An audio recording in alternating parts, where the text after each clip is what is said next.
का एक बार आप फिर से स्वागत परवेज सर के educational YouTube channel global education में। फ्रेंड्स, आज मैं बात करूंगा निर्वाचन आयोग की।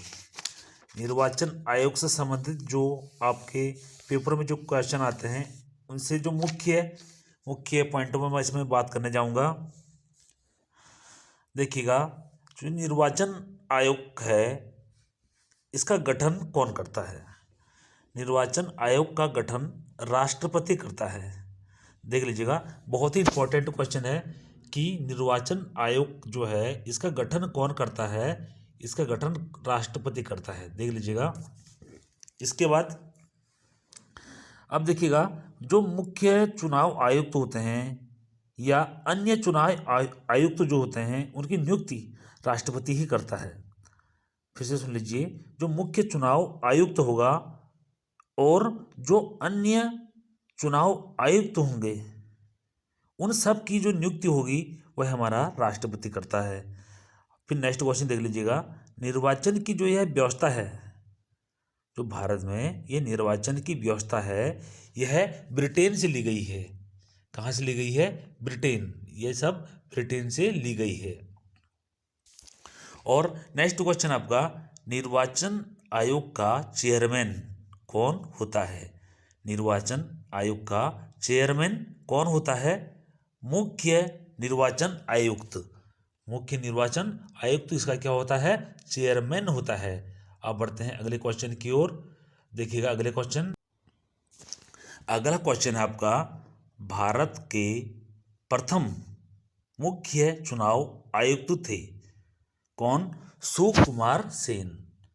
कौन थे? सुकुमार सेन भारत के प्रथम चुनाव आयुक्त थे।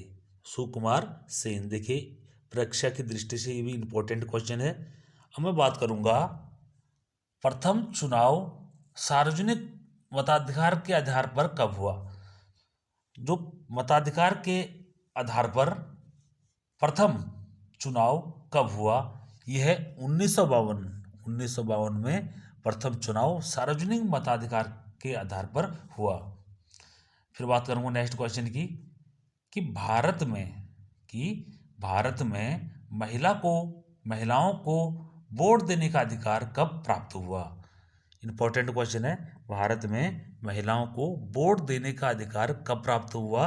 1989 से। 1989 से भारत में महिलाओं को वोट देने का अधिकार प्राप्त हो गया। अब बढ़ते हैं अगले क्वेश्चन की ओर। अब देखिएगा नेक्स्ट क्वेश्चन, दिनेश गोस्वामी समिति का संबंध है। जो दिनेश गोस्वामी समिति थी उसका संबंध है किससे? है निर्वाचन आयोग से। निर्वाचन आयोग से दिनेश गोस्वामी समिति का संबंध है। फिर नेक्स्ट क्वेश्चन आपके लिए है, प्रत्याशी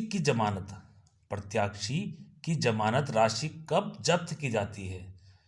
कोई भी कैंडिडेट जब चुनाव लड़ता है कब उसकी जमानत राशि को जब्त की जाती है? तो इसका सही उत्तर होगा कुल मतदान का 1/6 भाग मतदान प्राप्त न करने पर। तो कहने का अर्थ है टोटल जो मतदान होगा उसका 1/6 भाग भी यदि हमने प्राप्त नहीं किया है तो हमारी जमानत राशि जब्त की जा सकती है, यह की जाएगी। अब बढ़ते हैं अगले क्वेश्चन की ओर। देखते जाइए, आपके परीक्षा की दृष्टि से भी यह बहुत ही ज़्यादा इंपॉर्टेंट होने जा रहे हैं। निर्वाचन से संबंधित उपबंध है हमारे संविधान में। निर्वाचन से संबंधित उपबंध हैं। देखिएगा, एक तो संविधान के अगर हम भाग 15 को पढ़ते हैं तो निर्वाचन से संबंधित इसमें बातें की गई है। और अनुच्छेद की अगर मैं बात करता हूँ, यदि मैं अनुच्छेदों की बात करता हूँ तो अनुच्छेद 324 से 329 तक जो हमारे अनुच्छेद होंगे उन अनुच्छेदों में हमारे निर्वाचन से संबंधित बातें, इन अनुच्छेदों में निर्वाचन से संबंधित बातें का जिक्र किया गया है। अब नेक्स्ट क्वेश्चन है कि मुख्य चुनाव आयुक्त का कार्यकाल कितना होता है? जो मुख्य, ये चीज देख लीजिएगा कि मुख्य चुनाव आयुक्त का कार्यकाल कितना होता है। इसमें कार्यकाल लिखा गया है, गलत लिखा गया है। कार्यकाल कितना होता है? 6 वर्ष या 65 साल। 6 वर्ष या 65 साल, जो भी उसको पहले हो जाएगा, या 6 वर्ष अपने कार्यकाल में पहले हो जाएं या उसको पहले 65 साल हो जाएं, ये इसका कार्यकाल होता है। और नेक्स्ट क्वेश्चन है, अन्य चुनाव आयुक्त। जिस प्रकार से हमने पढ़ा मुख्य चुनाव आयुक्त, उसी प्रकार से हम अब पढ़ें कि अन्य चुनाव आयुक्तों का कार्यकाल कितना होता है। पेपर में इनमें कन्फ्यूजन पैदा हो सकती है। देखिएगा, मुख्य चुनाव आयुक्त मुख्य होता है, अन्य जो उसके साथ अन्य होते हैं उनका कार्यकाल कितना होता है?